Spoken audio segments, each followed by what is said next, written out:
এমন কোনো ভিডিও ছাড়েন না যেখানে এই ধরনের অশ্লীল মন্তব্য করার কোনো সুযোগ রয়েছে।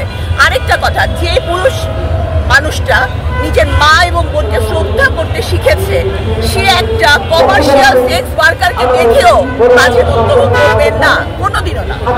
অন্য একটা মানে যে নারীটি, সে জানে যে এই নারীটি হয়তো কোনো কারণে এই কাজটা করে, তারপরেও তাকে দেখে একটা বাজে মন্তব্য তার মধ্যে আসবে না, যে একটা ভদ্র পরিবারের ভদ্র শিক্ষার সন্তান।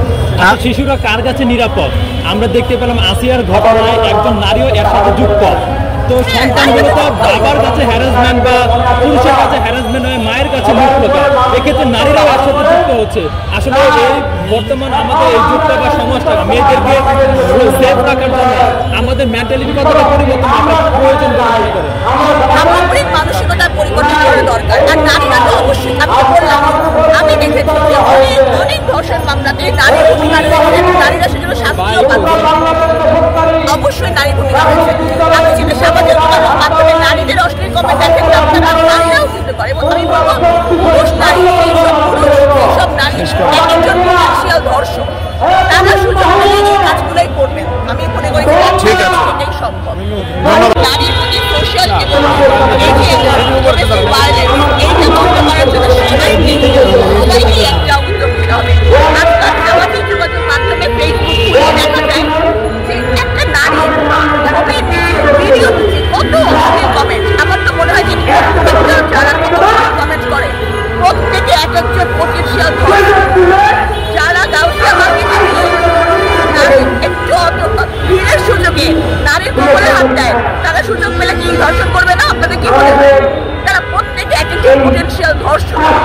আপনারা যেখানে পারবেন তাদের প্রতিবাদ করুন, তাদের ওইখানে তাদের একটা বিচার করুন, তাহলে পরবর্তীতে সাহসটা পাবে না। আচ্ছা আপু,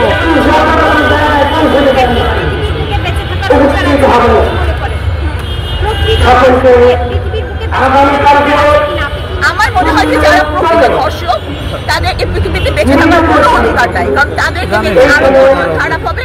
এটা শুধু না,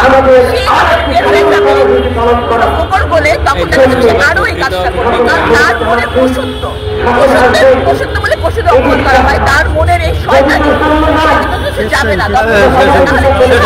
মানুষ এই ধরনের কাজ করতে পারে।